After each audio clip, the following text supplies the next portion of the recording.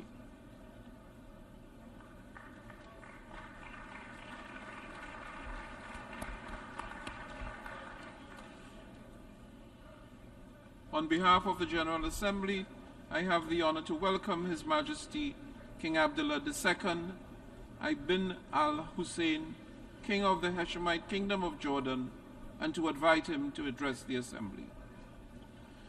Bismillah ar-Rahman ar-Rahim.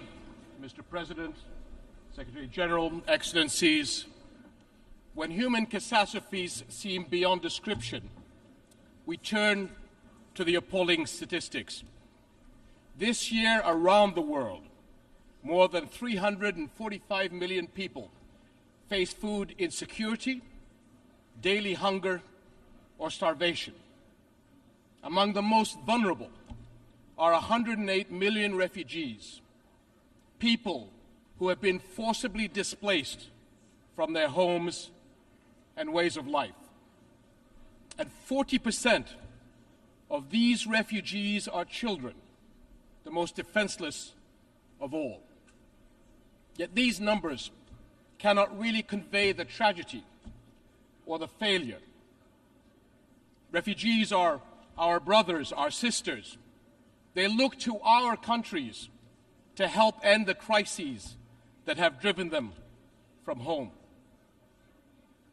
Refugees are mothers, fathers, grandparents who have made perilous journeys to save their families. They are young people with big dreams and little children who deserve the chance to dream big. They depend on the international community for their survival, and multiple UN agencies provide vital services to help meet the need. But in recent months, one by one, these agencies have been delivering difficult news. A severe shortfall in international funds has forced them to cut support. Is this what we've come to?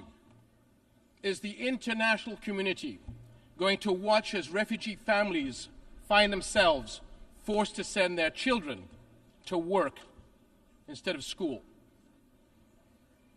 In Jordan, where refugees make up over 1/3 of our 11 million population, cuts have already thrown the lives of hundreds of thousands of refugees into uncertainty. The impact of such humanitarian shortfalls is never limited to a country or a region. Fear and want bring on sharp increases in the number of refugees fleeing to Europe and beyond, on journeys that too often end in tragedy. My friends, Jordanians are serious about our duty to those in need. We have done everything we can to secure a dignified life for refugees. Nearly half of the almost 1.4 million Syrians we host are under 18 years of age. For many of them, Jordan is the only place they have ever known.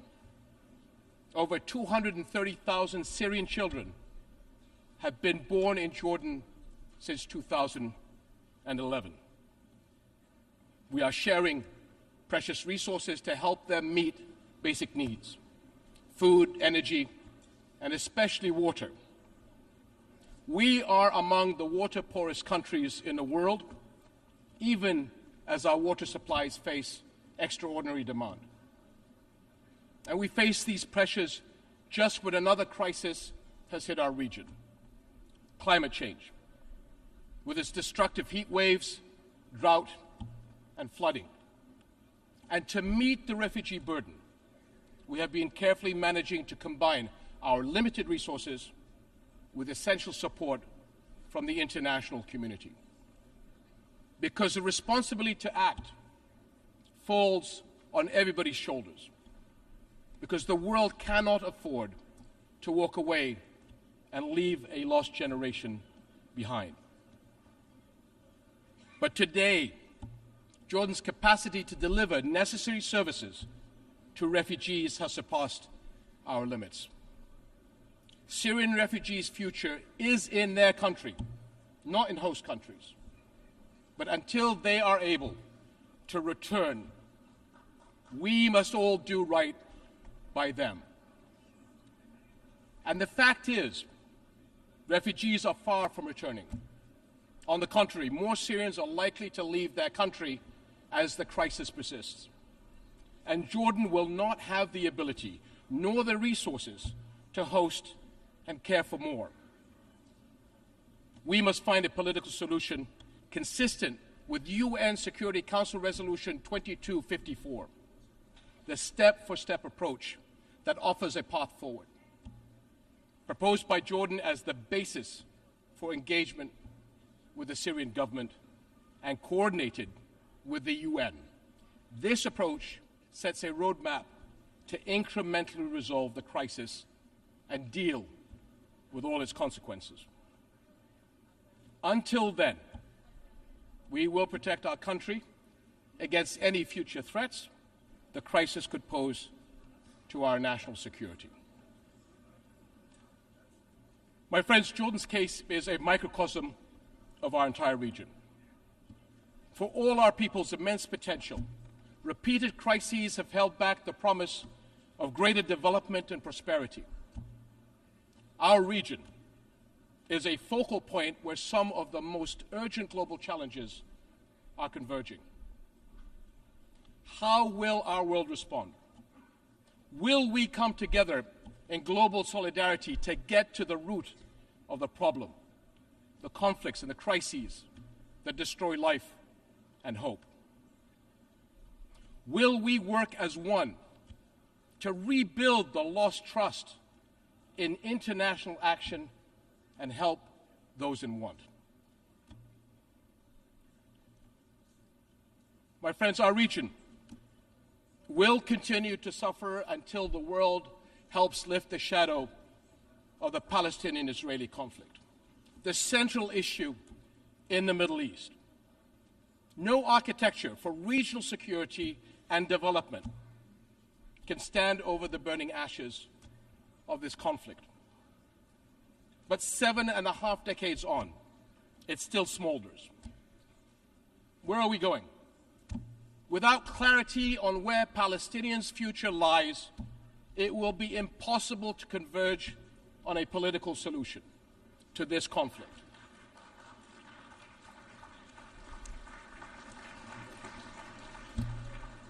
Five million Palestinians live under occupation. No civil rights, no freedoms of mobility, no say in their lives. Yet every UN resolution since the beginning of this conflict recognizes the equal rights of the Palestinian people to a future of peace, dignity, and hope.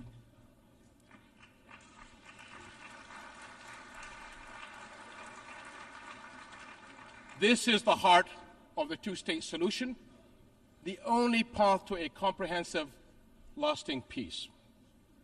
We can see the Israeli people actively defending and engaging in the expression of their national identity. Yet the Palestinian people are deprived of that same right to express and fulfill their own national identity. The basic requirement for that right is the establishment of their own independent and viable state on the June 4th, 1967 lines, with East Jerusalem as its capital, living alongside Israel in peace, security, and prosperity. And delaying justice and peace has brought endless cycles of violence. 2023 has been the deadliest for the Palestinian people in the past 15 years. How can people trust in global justice while settlement building, land confiscations, and home demolitions continue? Where is the global solidarity to make UN resolutions believable by people in need of our help? Jerusalem is a flashpoint for global concern. Under the Hashemite custodianship of Islamic and Christian holy sites, Jordan remains committed to safeguarding the city's identity, but preserving Jerusalem as the city of faith and peace for Islam, Christianity, and Judaism is a responsibility that we all share. And we must not abandon Palestinian refugees to the forces of despair. Sustainable funding is urgently needed by UNRWA, the UN agency that provides vital relief, education, and health services to millions of Palestinian refugees. And this is essential to protect families, keep communities stable, and prepare young people for productive lives. We must protect young Palestinians from extremists who prey on their frustrations and hopelessness by making sure they continue to learn at the schools under the blue flag of the United Nations, as the alternative will be the black flags of terror, hate, and extremism. My friends, we come together here as partners to deal with our challenges and shape a better future. We speak here for our people. We speak for families and the younger generations. We speak for victims of conflict, displacement, hunger, climate challenge, disasters, and more. They are not mere statistics. They are our fellow human beings sharing our world. Only by restoring trust, only by acting in solidarity, will we create the future all our peoples desire and deserve. We cannot allow for a lost generation on our watch. Thank you.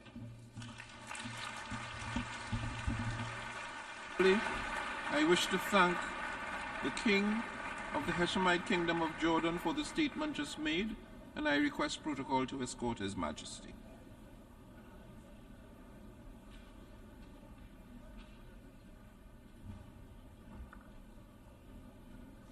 The Assembly will hear an address by His Excellency Andrzej Duda, President of the Republic of Poland.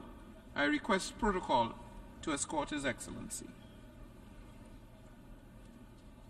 Good morning, Your Excellency. Morning, Excellency. How are you? On behalf of the General Assembly, I have the honor to welcome His Excellency Andrzej Duda, President of the Republic of Poland, and invite him to address the Assembly.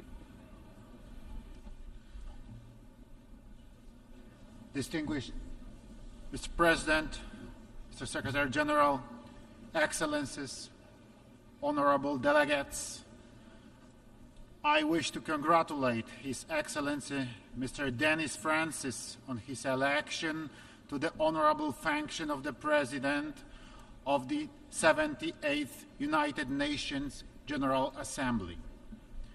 I wish to express Poland's full support for his mission and wish him every success in its fulfillment. At the same time, my thanks go out to His Excellency Csaba Kőrösi in recognition of his active engagement while presiding over the work of the 77th session of the General Assembly. Mr. President, ladies and gentlemen, 193 countries from every continent have gathered in New York at UN headquarters to discuss the most important threats and challenges facing the world today. The United Nations General Assembly is an extremely important event. It is the only place and the only opportunity to debate in our midst the crucial problems that affect us all. We are here because of the courageous and forward-looking decisions made by the leaders of the Western world during the darkest days of the Second World War. At that time, they pondered over how to avoid similar tragedies in the future.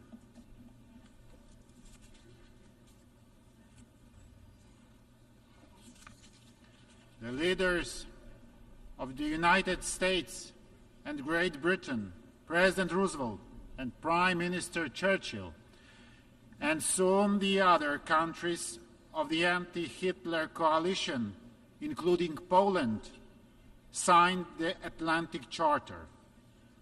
It contained the most important principles on which the post-war world order was to be based: self-determination of nations, inviolability of borders, renunciation of violence, economic cooperation, human rights. The Atlantic Charter, together with the Washington Declaration, were the cornerstone in a building of the United Nations organization. Ladies and gentlemen, today once again, it befell on us to live in dangerous times. As a result of Russia's full-scale aggression on Ukraine, hundreds of thousands of people lost their lives or suffered injuries.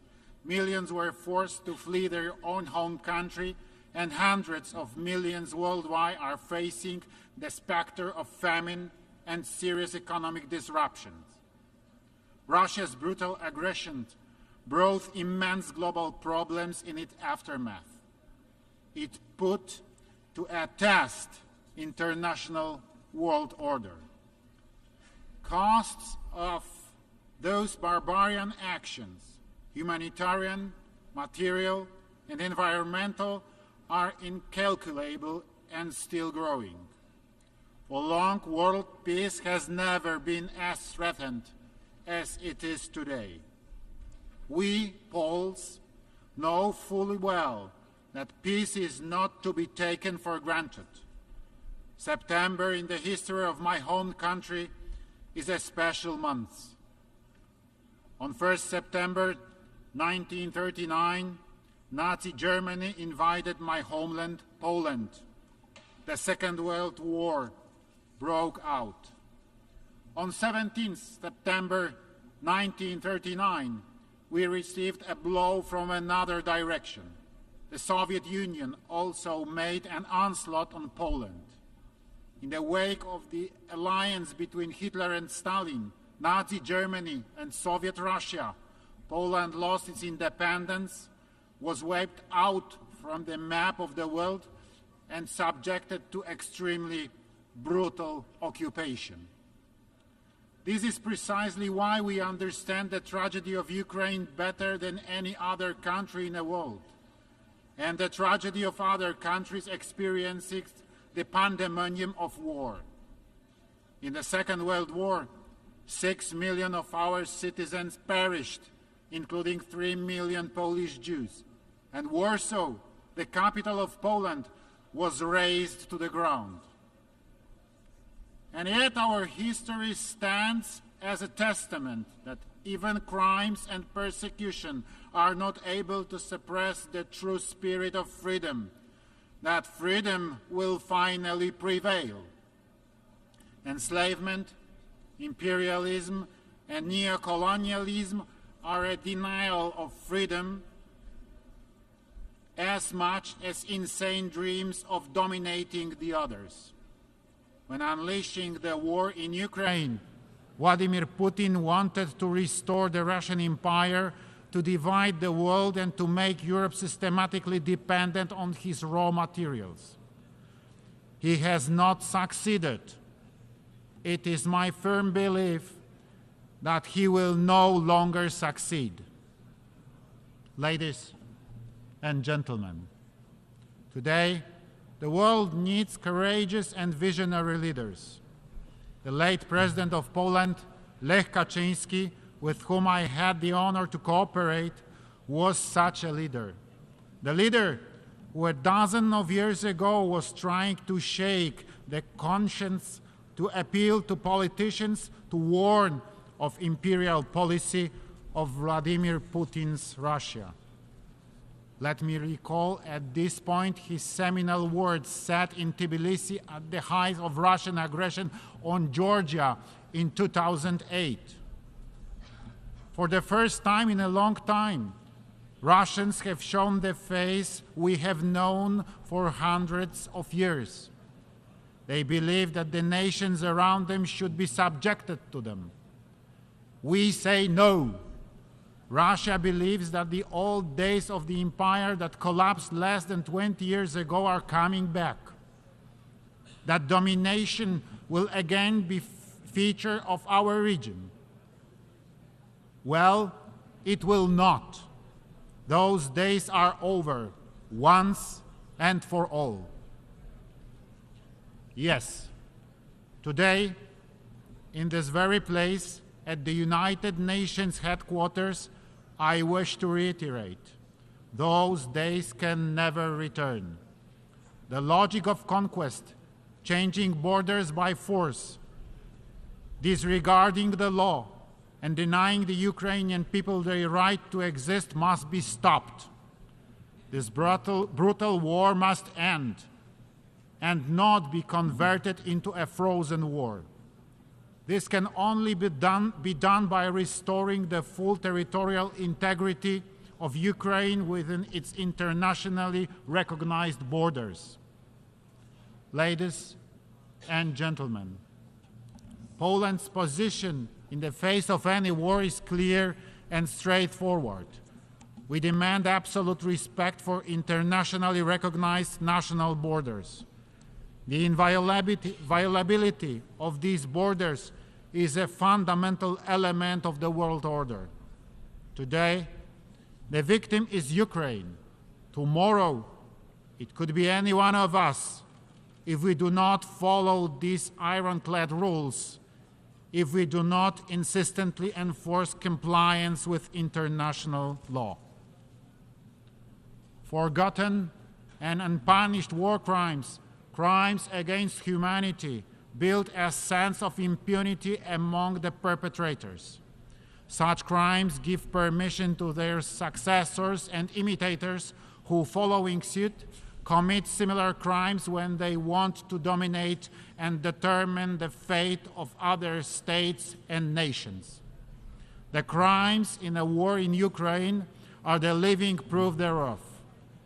That is why we are engaged in initiative to hold Russia accountable for gross violations of fundamental norms of international law.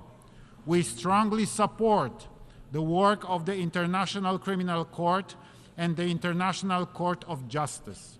We support the work of the Independent International Commission under the UN Human Rights Council to investigate violation of human rights and humanitarian law in the context of Russian aggression and to collect, verify, and preserve evidence. We support the idea of establishing an ad hoc special tribunal. The crimes must be accounted for and the perpetrators punished. Ladies and gentlemen, information wherefore goes on. Lie is used to cover up and justify Russian crimes on civilian population. Russia continually tries to shape international public opinion by building a false vision of the reality.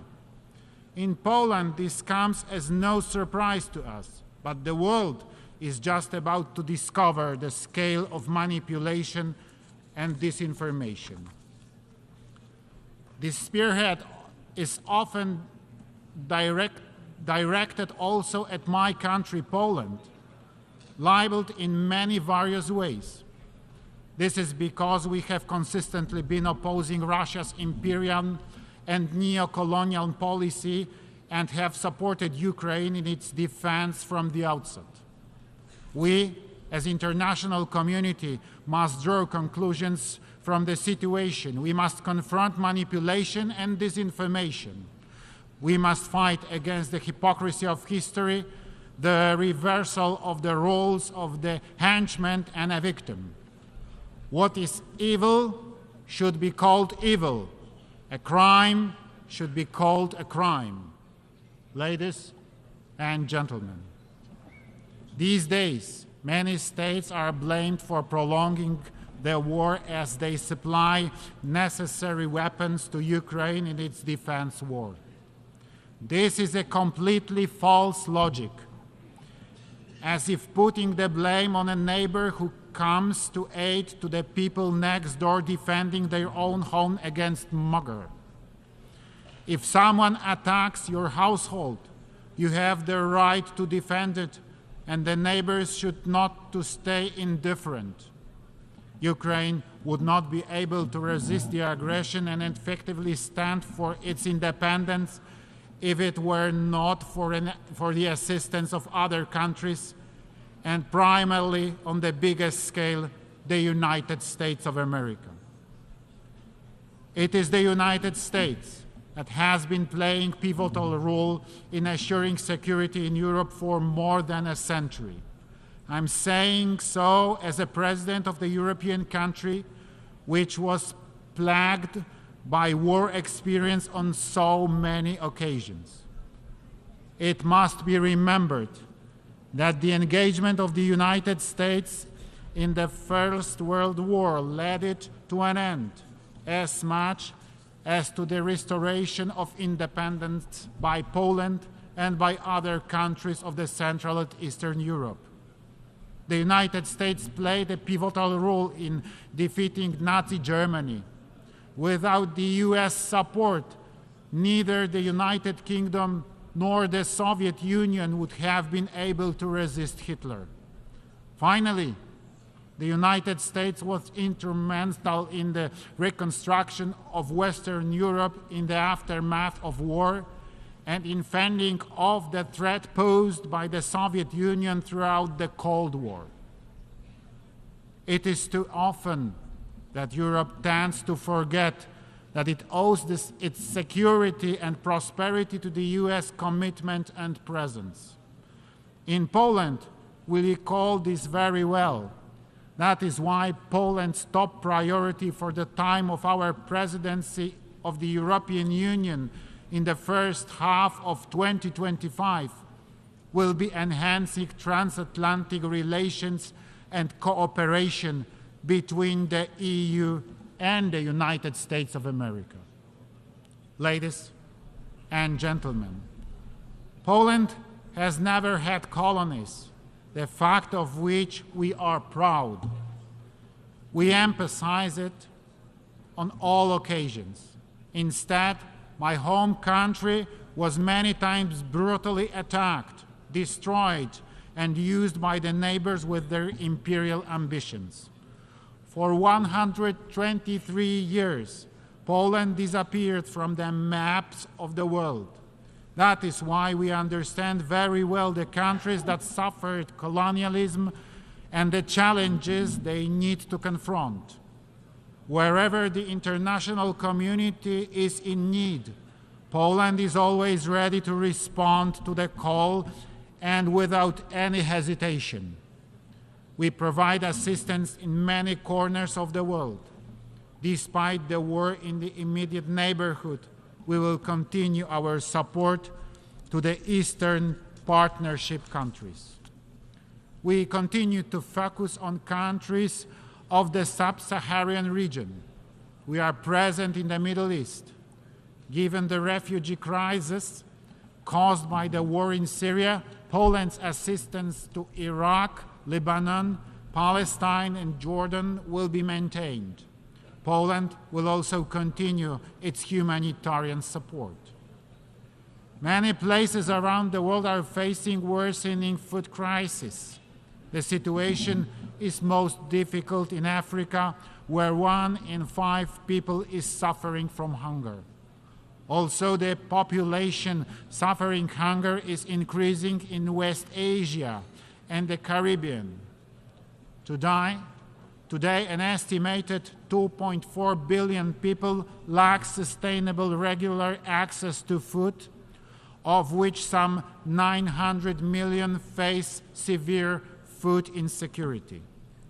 Therefore, in 2022, we in Poland have supported the World Food Fund activities in Africa, the Middle East and Asia, including Lebanon, Afghanistan, Tajikistan, and Syria. We found our activities mainly through multilateral channels, as well as through Polish NGOs and their local partners. Poland fully recognizes the ambitions of the African Union to play an even more active role in the on the global stage. Ensuring peace and development in Africa will be facilitated by good and cost-effective governance and the development of democracy on the continent. We respect African solutions to African problems, standing ready to share the experience we have gained in the difficult but successful transformation of our economy. Ladies and gentlemen, Poland is a country of freedom and solidarity. It is known worldwide for the great solidarity movement, which not only stood for workers' rights, but also for freedom and fundamental values. The movement which brought together millions of people courageously defied an evil and changed the course of modern history, bringing about the fall of communism. We are extremely proud of our solidarity. Upon Russian aggression on Ukraine, the Poles have once again illustrated that solidarity is not only the great history, but that solidarity lives in us. Millions of my compatriots committed themselves to bring aid to the people fleeing the nightmare of war. In the very first days of the war, many journalists were coming to Poland and invariably asked me, "Where are the refugee camps?" And my response was, "There are not any. There are not." There was no talk about camps. We hosted our guests in our own homes. We also had the honor of hosting many world leaders who came bringing humanitarian aid, including the United Nations Secretary General and other United Nations high-ranking officials. Thank you for your support and for your presence. Greater solidarity must come as a response to the evil, the war, and aggression. Without solidarity, there will be no lasting peace. Ladies and gentlemen, the world today needs more solidarity. We believe that the idea of solidarity-based development, which we hold so dear, is a beacon for security and prosperity. Poland is ready to take on concrete measures to support the United Nations operation undertaken to confront the most fundamental global challenges and threats, social and economic crisis. We wish to support the idea of just transition of economic and social changes that will not lose sight of the human dimension so that nobody is left behind. We believe that our experience as a leader of Central Europe, the fifth economy in European Union, and the largest state in a Three Seas initiative can prove valuable in many countries with varying degrees of economic and social development. We are ready to share with our partners from around the world not only our experience in the process of economic transformation, but also specific technologies that many Polish companies have available. Poland is proud to have been elected as a member of the United Nations Economic and Social Council for the 2024-2026 term. A key priority for our ECOSOC membership will be to draw the international community's attention to the impact of global crises such as armed conflicts, the energy crisis, the COVID-19 pandemic, and climate change, their impact on socio-economic development. Time is running out to achieve the goals of the 2030 Agenda and the Sustainable Development Goals, and there are still many challenges ahead, so we must unite and intensify our efforts to accelerate the implementation of the individual tasks. Ladies and gentlemen, today the United Nations measures its strength against various challenges. The decision-making impasse in Security Council, the situation in which Russia, one of the permanent members of the Council, is deliberately violating the UN Charter. The lengthy debates are considered a symptom of the weakness of both the organization and its constituent states. There are some people who ask questions about whether the UN is needed at all. Does it fit the times? On behalf of Poland, a neighbor of attacked Ukraine, a country that has taken in millions of refugees, I emphatically answer, yes, the United Nations is very much needed. No better system for international cooperation has been invented. The United Nations best justifies its experience not here in the New York or Geneva, but by bringing aid and assistance to those most in need, children, victims of war, the persecuted and the hungry, every day, all over the world. In 2025, the UN will celebrate 80th years of its existence. We remember why it was founded. Today, in these dangerous times, we need a return to the thinking and actions of the founding fathers of the United Nations. There will be no lasting peace without cooperation, without solidarity between richer and poorer countries, and ultimately without respect for international law. Poland wants cooperation. Poland wants solidarity. Poland wants peace. Thank you very much for your attention.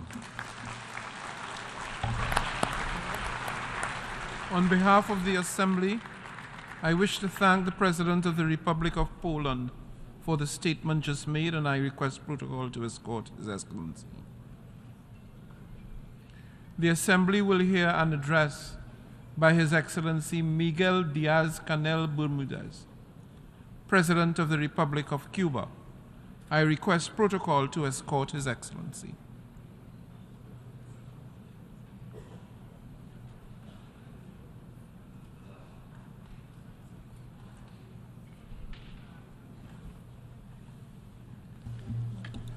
On behalf of the General Assembly, I have the honor to welcome His Excellency Miguel Diaz-Canel.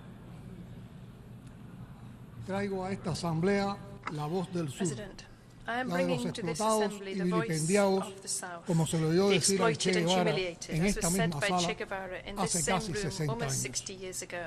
Pueblos diversos con We are a problemas diverse comunes. group of nations Lo sharing the acabamos same de confirmar problems. en La We Habana, have just confirmed that que se in honró Havana, en acoger la which was cumbre honored to de host líderes the y summit otros of altos leaders and other representantes high del Grupo de los representatives of the 77 y G77 China, and China, la agrupación de which is naciones the más most representativa, representative, broad amplia y diversa and diverse que existe representation en la that esfera exists in the multilateral. multilateral arena.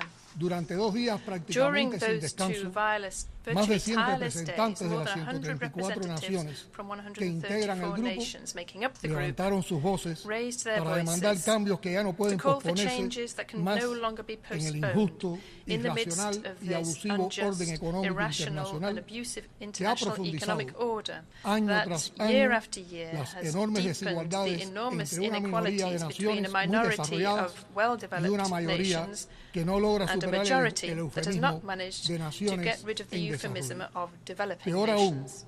Worse still, as was recognized by the United Nations Secretary General at the Havana Summit, the G77 was founded 6 decades ago to repair centuries of injustice and abandonment. And in today's convulsive world, they are entangled in a host of world crises where poverty is on the rise and hunger is even greater.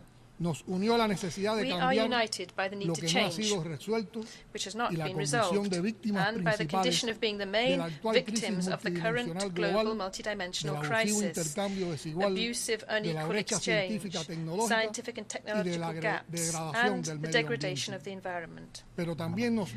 But we are also united and have been for more than half a century now by the inescapable challenge and the determination to transform the current international order, which, as well as being exclusionary and irrational, is unsustainable for the planet and is not viable for the well-being of all. The countries represented at the G77 and China, where more than 80% of the population lives,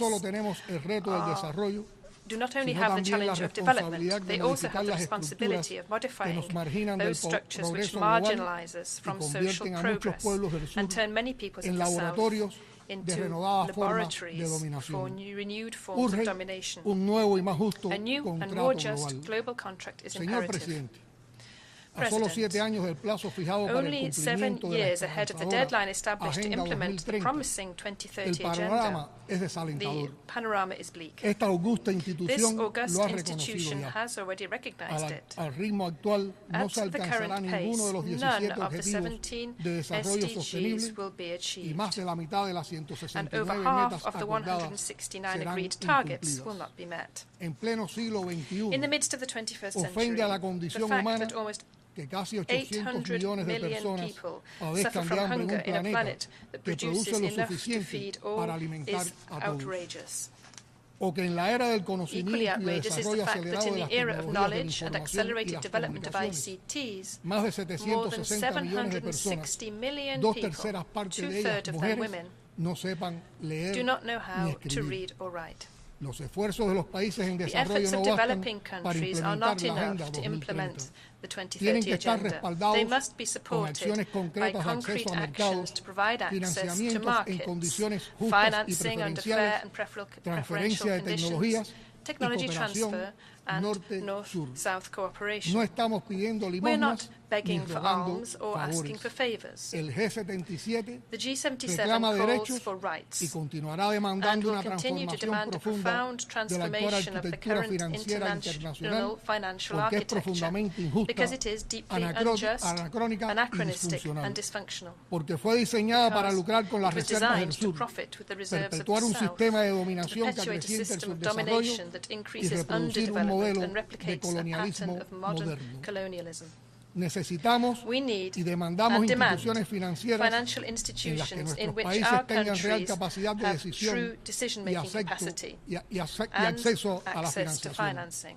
A recapitalization of multilateral development banks is imperative to radically improve their lending conditions and to meet the financial needs of the South. The member countries of this group were forced to allocate $379 billion from their reserves to protect their currencies in 2022, almost twice as much the amount of special drawing rights allocated to them by the IMF.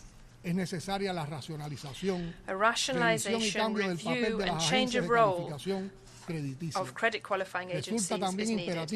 Equally imperative is to establish criteria that would go beyond the GDP, to define the access of developing countries to financing under favorable conditions and with adequate technical cooperation. While the richest countries fail to meet the commitment of allocating at least 0.7% of their national GDP to official assistance for development, the nations of the South need to spend up to 14% of their incomes to pay the interests associated with external debt. Most of the G77 nations are forced to allocate more resources to servicing debt than to investments in health or education.